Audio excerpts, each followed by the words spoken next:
One way or the other, we come tonight to the 22nd chapter in The Life Divine, The Problem of Life, which was published first in May of 1916. And as always, Sri Aurobindo opens with citations from Vedic or Vedantic sources. This evening he's chosen passages, I should say for this chapter, he has chosen passages from the Taittiriya Upanishad and from the Bhagavad Gita. The first one reads, "This it is that is called the universal life, Sarvayusha." The second, "The Lord is seated in the heart of all beings, turning all beings mounted upon a machine by his Maya." The third, "He who knows the truth, the knowledge, the infinity that is Brahman, shall enjoy with the all-wise Brahman all objects of desire." So the first from the Upanishad invokes the universal. The second from the Gita invokes the immanence of all things, but also that all things have stationed at their center this divine consciousness, who rules, who is the Lord, Ishvara, in the heart of all beings, Sarva Bhutanam Hrideshe, turning all beings mounted upon a machine, Yantra Arudhani, by his Maya, Mayaya.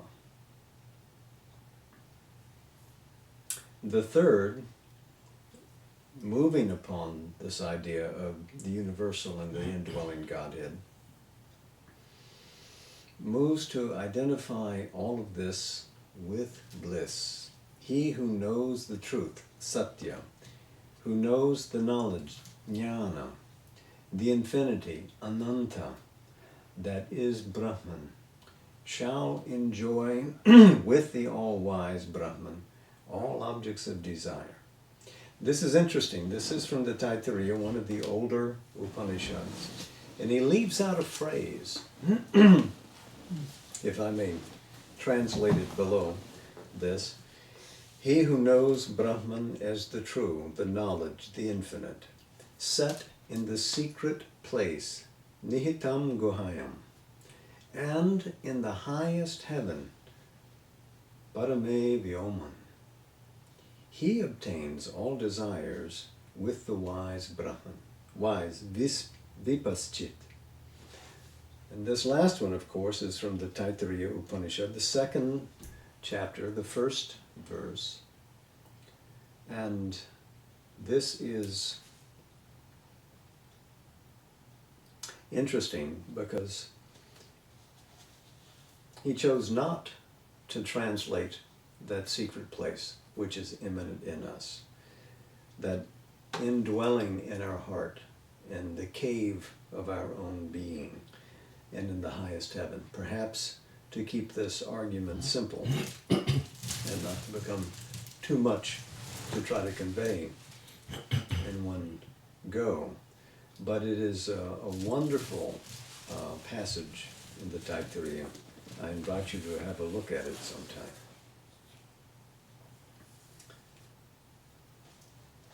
So, he begins again with a depiction of what life is and what aspect of the Supreme it comes from. Life is, we have seen, the putting forth under certain cosmic circumstances of a conscious force which is in its own nature infinite absolute, untrammeled, inalienably possessed of its own unity and bliss, the conscious force of Satchit Ananda. Conscious force, of course, is Chit Shakti. And the conscious force of Satchit Ananda is that aspect of the Supreme, existent, conscious of its own existent, eternally delighted.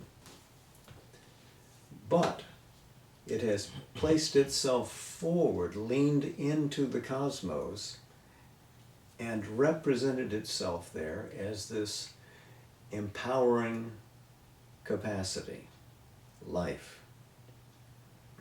The central circumstance of this cosmic process, insofar as it differs in its appearances from the purity of the infinite existence and the self-possession of the undivided energy, is the dividing faculty of the mind obscured by ignorance.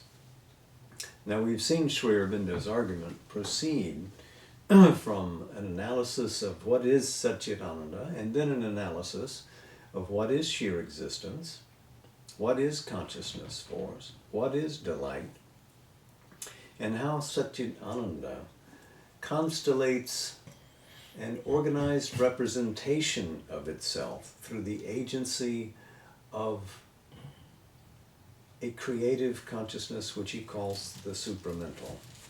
And as the supramental moves from unity towards a balance of unity and diversity, and then towards a projection of diversity into the playful manifestation of a cosmos, mind manifests as an agent of supramental action, but introduces, in the absence of supramental governance, the capacity for a division which becomes as if real.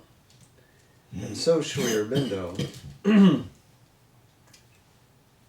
sees mind as the agent which offers the fundamental division, which becomes the ignorance, where we ignore what we really are, where the self as an individual loses the context of the all, loses the essentiality of its placement in that which ultimately is, and can fall into unawareness of itself and act in a cosmos based upon that. So now we arrive at this next sentence. There results from this divided action of an undivided force the apparition of dualities, oppositions, seeming denials of the nature of Satchit Ananda, which exist as an abiding reality for the mind, but only as a phenomenon misrepresenting a manifold reality for the divine cosmic consciousness concealed behind the veil of mind. So this is an apparition of dualities. Apparition, the term means what appears unexpectedly. And appear itself is a word that means to come forth into the view. It suggests that something is stepping out from behind into the foreground and thus coming into view. So an apparition of dualities, oppositions, seem to deny the true unity of Satchitananda, but this is true only to the mind's view, not to reality. Satchitananda is not confused by that. It is not a true view of things to the divine cosmic consciousness behind. That is concealed behind the outer going view of the mind, which sees only the division. The cosmic consciousness maintains its unified vision of things in its divine nature.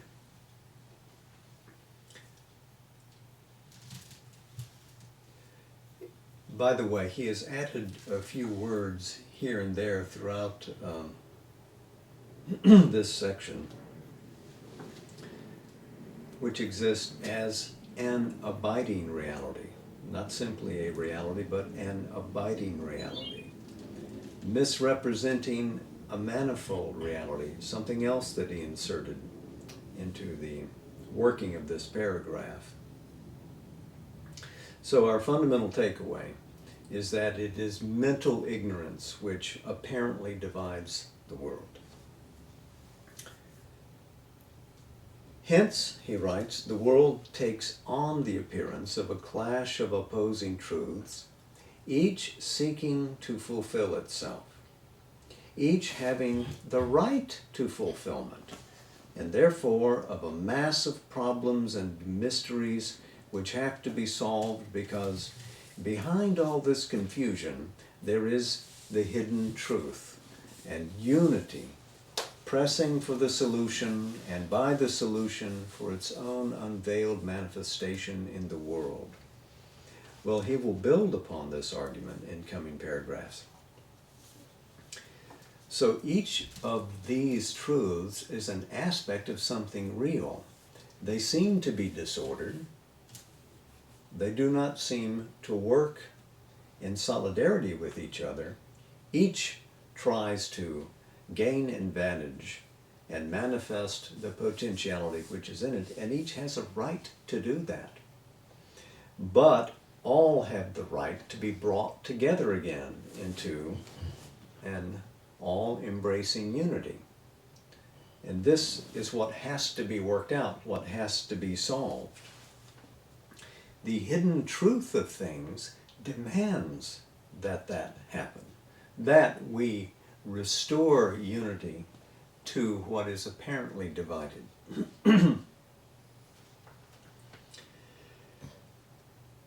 This solution has to be sought by the mind, but not by the mind alone. It has to be a solution in life, in act of being, as well as in consciousness of being. In other words, it is not enough to simply conceive it. We can think it. We can see it in a stellar view of things, but we have to make it a fact in life. And as we'll see, life is not simply the movement of life energy. It is everywhere in the whole manifest cosmos. And so here we go. Consciousness as force has created the world movement and its problems. Consciousness as force has to solve the problems it has created and carry the world movement to the inevitable fulfillment of its secret sense and evolving truth. So consciousness as force, that's the Chit Shakti. And it insists that it push along the cosmos until it reaches a fulfillment which is to its own view inevitable, because that is the secret sense of the manifestation of the cosmos. It's the purpose of it. And the Chit Shakti can't be cheated of its own goal. It will have its just desert. But this life, Sri Aurobindo writes, has taken successively 3 appearances. The first is material. A submerged consciousness is concealed in its own superficial expressive action and representative forms of force. For the consciousness itself disappears from view in the act and is lost in the form. The second is vital. An emerging consciousness is half apparent as power of life and process of the growth, activity, and decay of form. It is half delivered out of its original imprisonment. It has become vibrant in power as vital craving and satisfaction or repulsion, but at first not at all, and then only imperfectly vibrant and light as knowledge of its own self-existence and its environment. The third is mental. An emerged consciousness reflects fact of life as mental sense and responsive perception and idea, while as new idea it tries to become fact of life, modifies the internal, and attempts to modify conformably the external existence of the being. Here, in mind, consciousness is delivered out of its imprisonment in the act and form of its own force, but it is not yet master of the act and form because it has emerged as an individual consciousness and is aware, therefore, only of a fragmentary movement of its own total activities. So we see life emerging in triple formation. First in the material, then in the vital, then in the mental. In the material it is submerged, its consciousness disappears. In the act it's lost in the form. In the second, vitality, consciousness begins to appear, struggling forward in a vibrant, growing vibrancy of vitality, but imperfectly expressed. And then in the mind begins to become aware of itself, begins to try to look within, to look without, to take the idea, the conception that it has, and make it real to itself subjectively and real objectively in the world, but yet is not master, is still struggling. Clearly has not arrived at the sense of its own infinity, is aware of being the limited being trying to achieve in a larger world. So the mind is ignorant of the all around it and is ignorant of the essence from which all and it comes. It works inwards and outwards to affect the idea, but imperfectly. And so, we come to the next paragraph. The whole crux and difficulty of human life lies here. Man is this mental being, this mental consciousness working as mental force, aware in a way of the universal force and life of which he is part, but because he has not knowledge of its universality or even of the totality of his own being, unable to deal either with life in general or with his own life in a really effective and victorious movement of mastery. And let's pause for a moment. Sri Aurobindo has written here, man is this mental being. We've said this before and we'll probably have occasion to say it again. Sri Aurobindo is writing in the convention of the age, using man as a term to refer to the human genus, but necessarily it is a term that arises from a male-dominated language and culture, and does signify, you can say, well, mankind refers to all, but it does, in a sense, conjure to the mind the sense of maleness as being representative of humanity.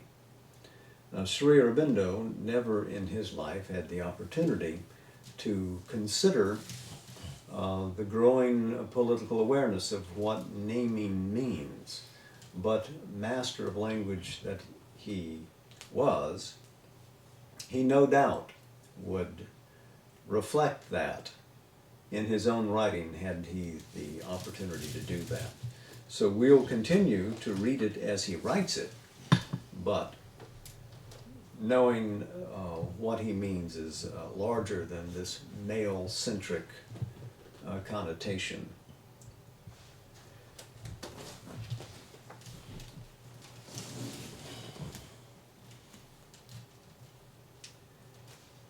To continue,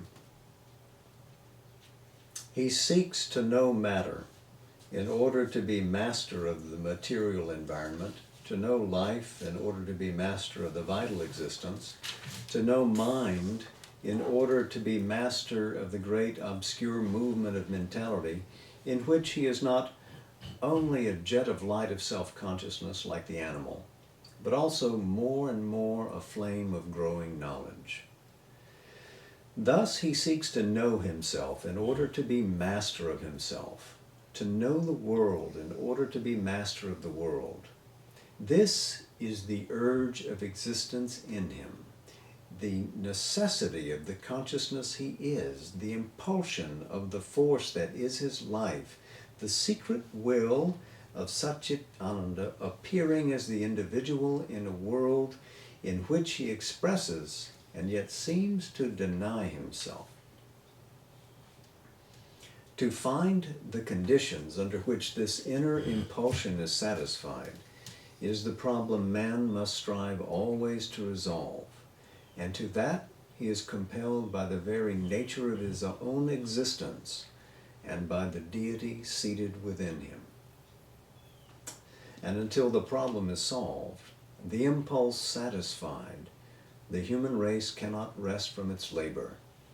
Either man must fulfill himself by satisfying the divine within him, or he must produce out of himself a new and greater being who will be more capable of satisfying it.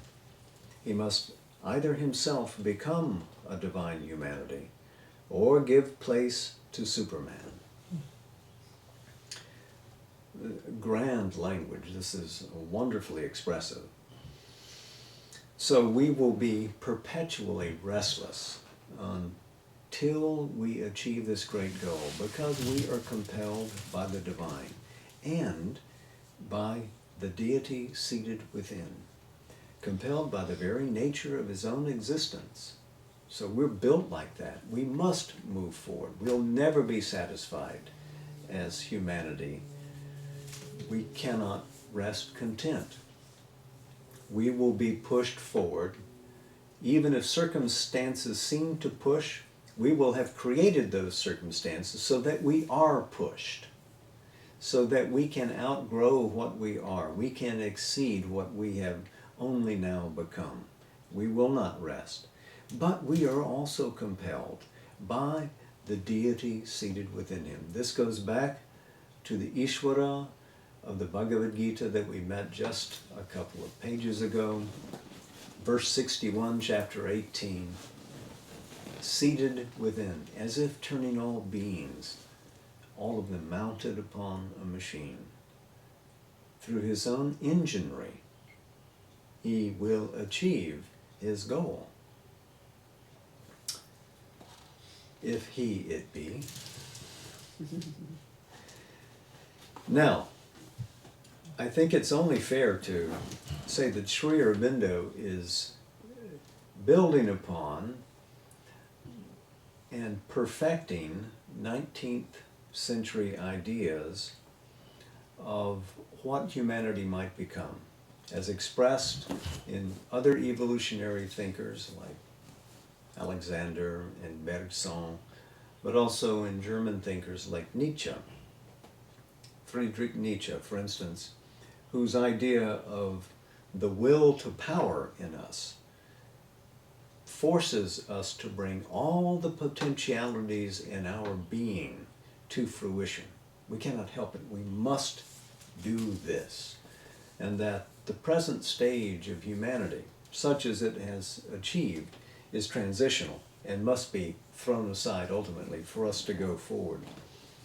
And the human, the man, in the language of Nietzsche, is the bridge to the Superman, as we translate it in English, from man to Superman. So you see, this idea is present before. Nietzsche's idea of a Superman, though, is something that is not so much rational as restored to its great vitality. It's almost as if it's a return, a backwards movement, retrogressive, at least in the opinion of some philosophers. Not a movement forward into a larger consciousness, but something which will be more powerful, a kind of vital Superman. And the term that he uses, I think, is Overmensch. Übermensch. So it's like the overman, Übermensch. Maybe that should be the term that we use in relationship with Nietzsche instead of Superman. For Sri Aurobindo, of course, the Superman is the being who has been restored to the unity of the supramental consciousness in which all diversity is welcome, accentuated as part of the governance of the all-supportive unity.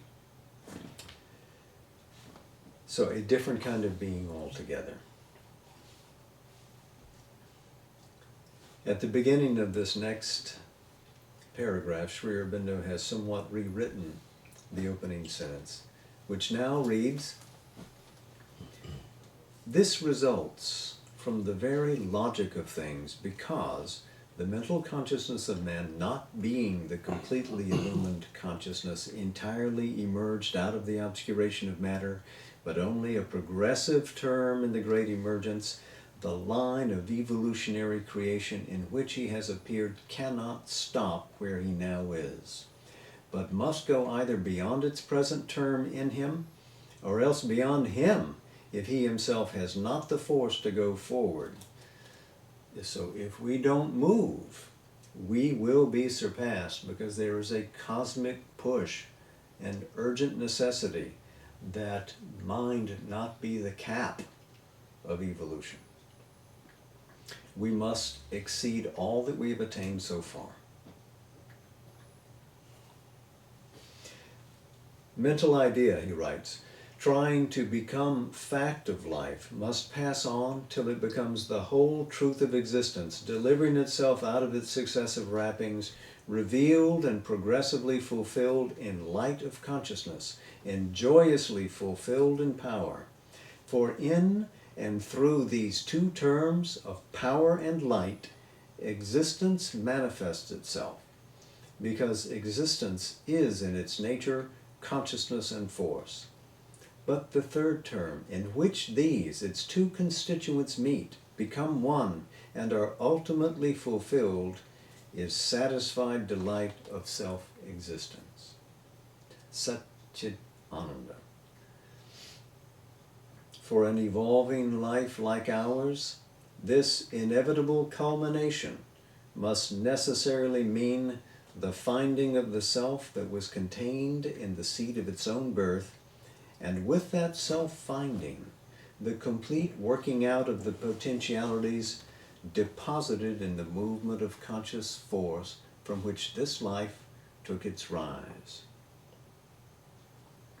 So this is the arc of manifest Satchit Ananta.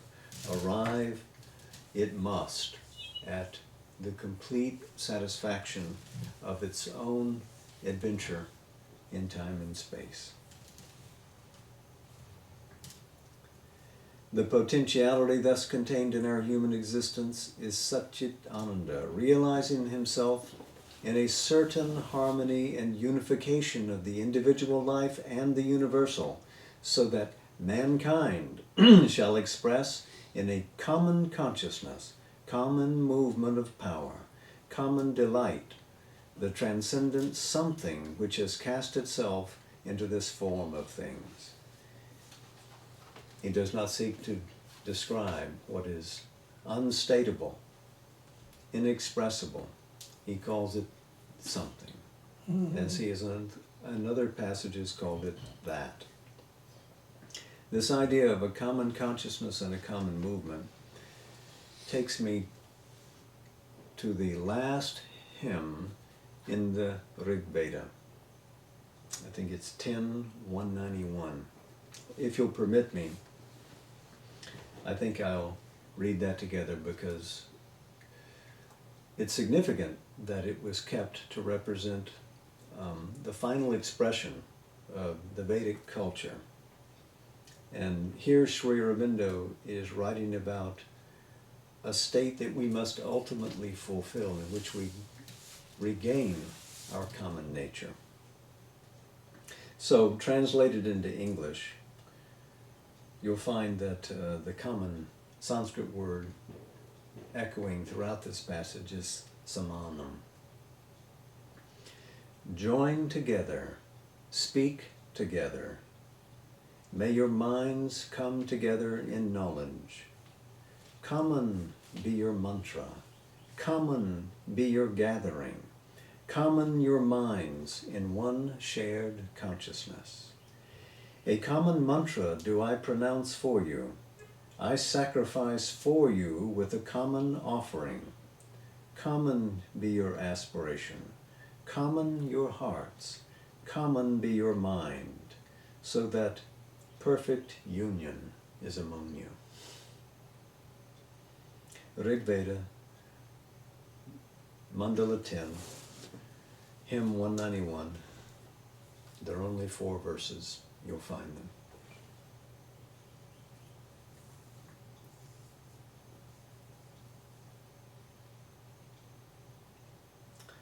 The promise of the past is still the promise of the future. Let us move towards that unity. And back to Sri Aurobindo's next paragraph. All life depends for its nature on the fundamental poise of its own constituting consciousness. For as the consciousness is, so will the force be. All life depends for its nature on the fundamental poise of its own constituting consciousness. This suggests how Swabhava comes into being. It is the relationship of consciousness within itself.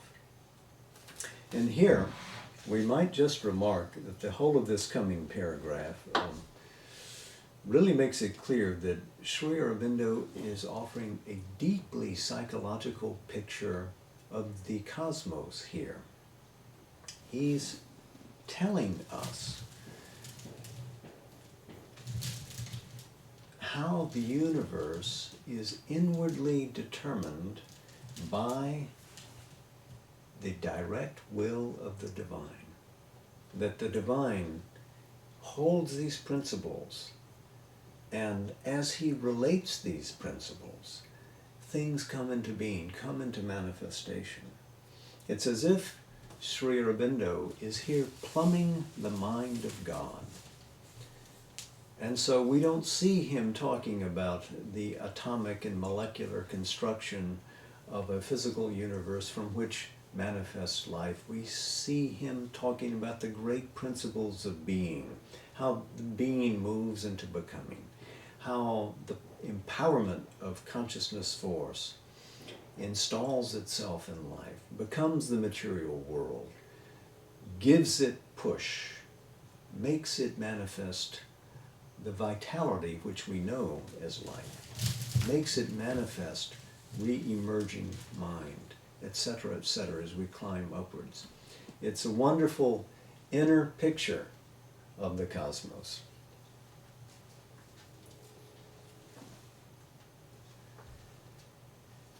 Where the consciousness is infinite, one, transcendent of its acts and forms, even while embracing and informing, organizing and executing them, as is the consciousness of Satchit Ananda, so will be the force, infinite in its scope, one in its works, transcendent in its power and self-knowledge.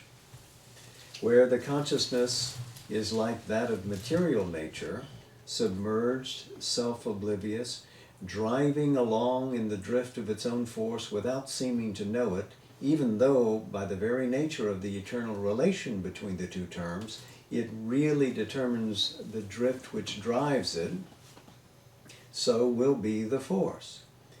It will be a monstrous movement of the inert and inconscient, unaware of what it contains, seeming mechanically to fulfill itself by a sort of inexorable accident, an inevitably happy chance, even while, all the while, it really obeys faultlessly the law of the right and truth fixed for it by the will of the supernal conscious being concealed within its movement.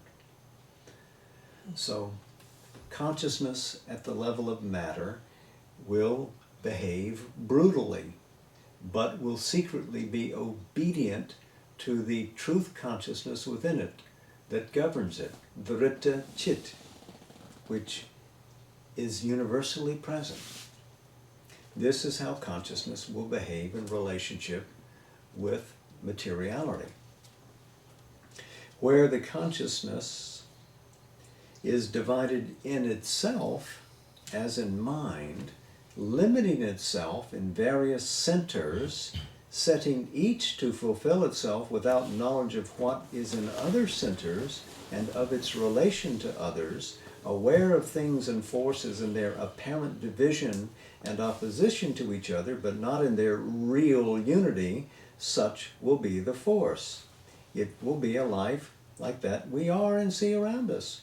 It will be a clash and intertwining of individual lives, seeking each its own fulfillment without knowing its relation to others, a conflict and difficult accommodation of divided and opposing or differing forces, and, in the mentality, a mixing, a shock and wrestle and insecure combination of divided and opposing or divergent ideas which cannot arrive at the knowledge of their necessity to each other or grasp their place as elements of that unity behind which is expressing itself through them and in which their discords must cease. This is a description which in a way echoes what the Sankhya philosophy tries to do. There is one Prakriti, but many individualities as Purushas. The many personhoods each look back at a common nature. Each does not know the other. The problem of intersubjectivity. How do I know the consciousness of another one? How do I really know what is out there? How do I contact nature truly? Well, through senses, through mentation, etc., but it's all rather indirect. And the most indirect is consciousness contacting other consciousness. And yet, that is the secret truth of things. So how mind, in its division, comes to conciliate all of this, to overcome all these divisions, oppositions of force, oppositions of being, oppositions of perception and reality, is indeed a problem for it. And yet, there is a unity there, which expresses itself through all these discords. There is commonness. We must reach and grasp it. How will we do that? Sri Aurobindo is about to tell us. But where the consciousness is in possession of both the diversity and the unity, and the latter contains and governs the former, where it is aware at once of the law, truth, and right of the all, and the law, truth, and right of the individual, and the two become consciously harmonized in a mutual unity, where the whole nature of the consciousness is the one knowing itself as the many, and the many knowing themselves as the one. There the force also will be of the same nature. It will be a life that consciously obeys the law of unity and yet fulfills each thing in the diversity according to its proper rule and function.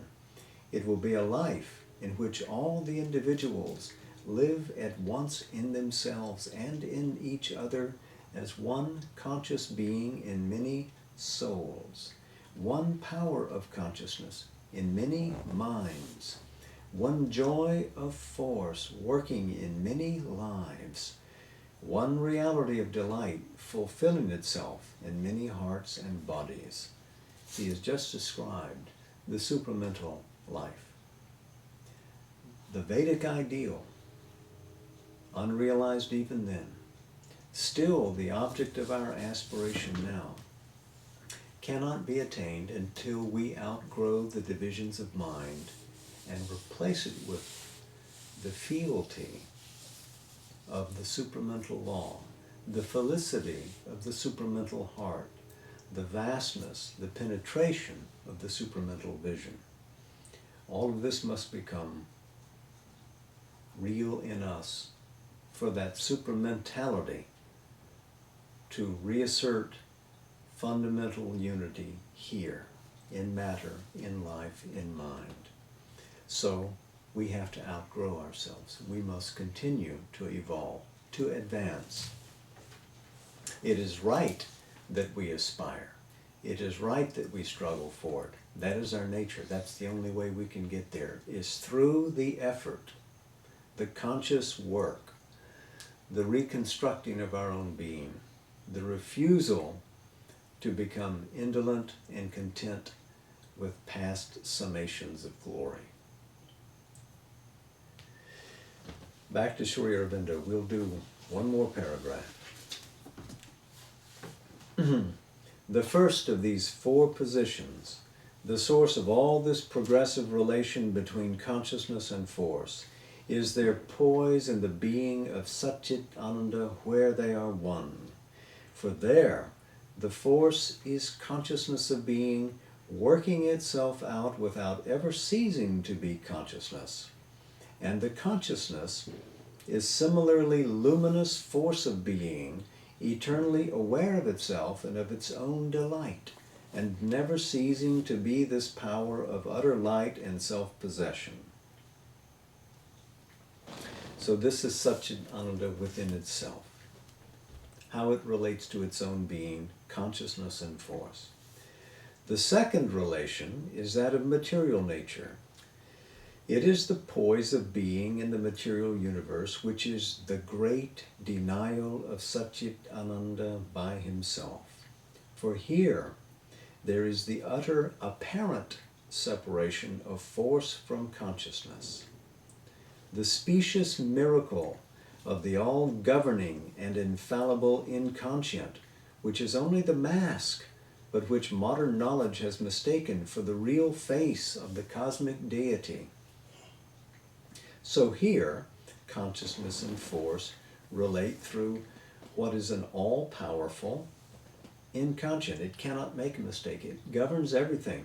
It drives everything. But really, it is not this inconscient. Matter is not inconscient. There is a secret consciousness beneath, which is guiding and driving it forward. Rita Chit, the truth conscious power, is not absent in it. In fact, it is all governing there. Starting the movement forward in first gear. The third relation is the poise of being in mind and in the life which we see emerging out of this denial, bewildered by it, struggling, without any possibility of cessation by submission, but also without any clear knowledge or instinct of a victorious solution against the 1,001 problems involved in this perplexing apparition of man, the half-potent, conscient being, out of the omnipotent inconscience of the material universe. So this is the third poise. The first, Satchitananda. The second, consciousness and force as represented in material nature. The third, consciousness and force as represented in the divided mind and life that we know, near to our experience. The fourth relation, he writes, is the poise of being in supermind. It is the fulfilled existence which will eventually solve all this complex problem created by the partial affirmation emerging out of the total denial. And it must needs solve it in the only possible way, by the complete affirmation fulfilling all that was secretly there, contained in potentiality, and intended in fact of evolution behind the mask of the great denial. So there's the great denial of Satchitananda, where it seems to become the inconscient, where consciousness and force become separate, seemingly so. And the partial reversal of that, where mind and life assert themselves, can't be the final stage. The complete affirmation is there in potentiality and must have its way forward, working its way out of this mask, as he calls it, of the great denial. That is the real life of the real man, towards which this partial life and partial unfulfilled manhood is striving forward, with a perfect knowledge and guidance in the so-called inconscient within us. but in our conscient parts with only a dim and struggling prevision, with fragments of realization, with glimpses of the ideal, with flashes of revelation and inspiration in the poet and the prophet, the seer and the transcendentalist, the mystic and the thinker, the great intellects and the great souls of humanity. So we're moving forwards towards the utter culmination of this. But along the way, we see glimpses of this ideal. We have our great beings. We have moments of illumination personally, where we see this, where we feel this, where we become this. It does not grip us, it does not ultimately transform us, but it inspires us. It calls us forward. And our experiences lead towards realizations, and our realizations lead towards transformations. And if the experience is here in the present, the realization lies in the future. If the realization is here in the present, then the transformation lies in the future. But the future is nearly now. And may it not be now, but for this division between what we are and what we seem to be. Because we are ready now. All we have to do is find the power and light within us now, sourced in our secret souls, sourced above, as in that phrase that Sri Aurobindo did not translate from the Taittiriya. It lies in the secret cave of the being, and it lies in the supreme heaven above. That supramental reality is that which ignites us and ignites the cosmos.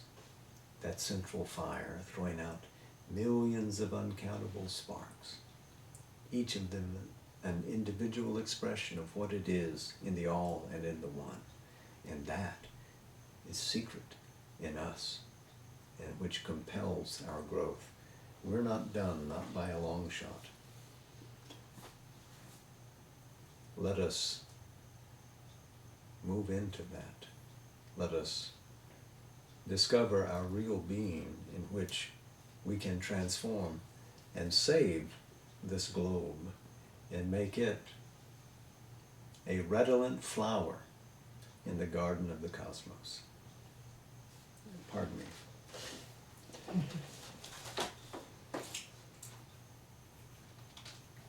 So we'll put our bookmark there and we'll finish the chapter next time.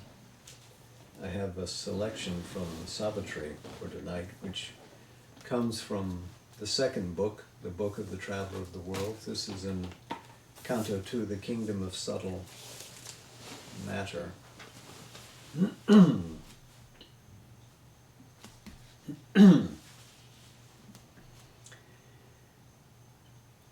Only when we have climbed above ourselves, a line of the transcendent meets our road and joins us to the timeless and the true.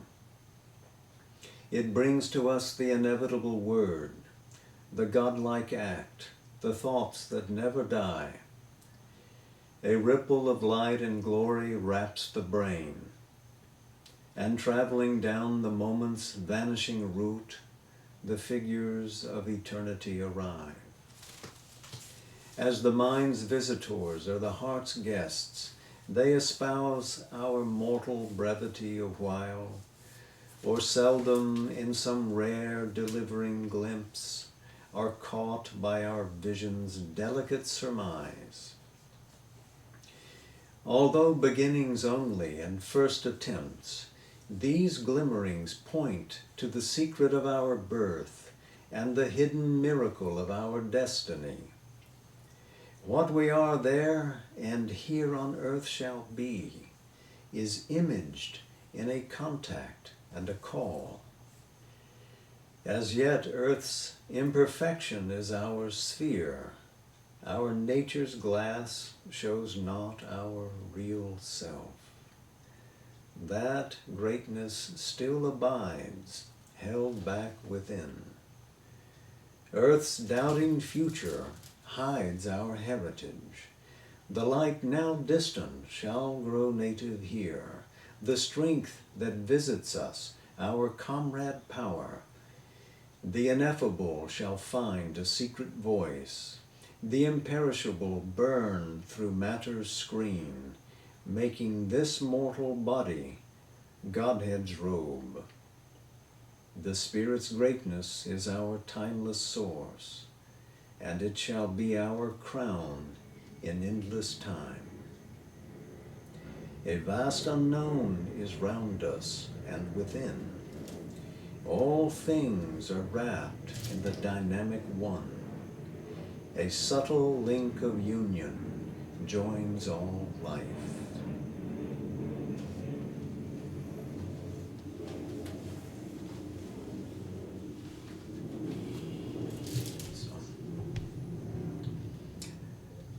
Next week, then, we'll meet and we'll finish this 22nd chapter in the Life Divine, The Problem of Life.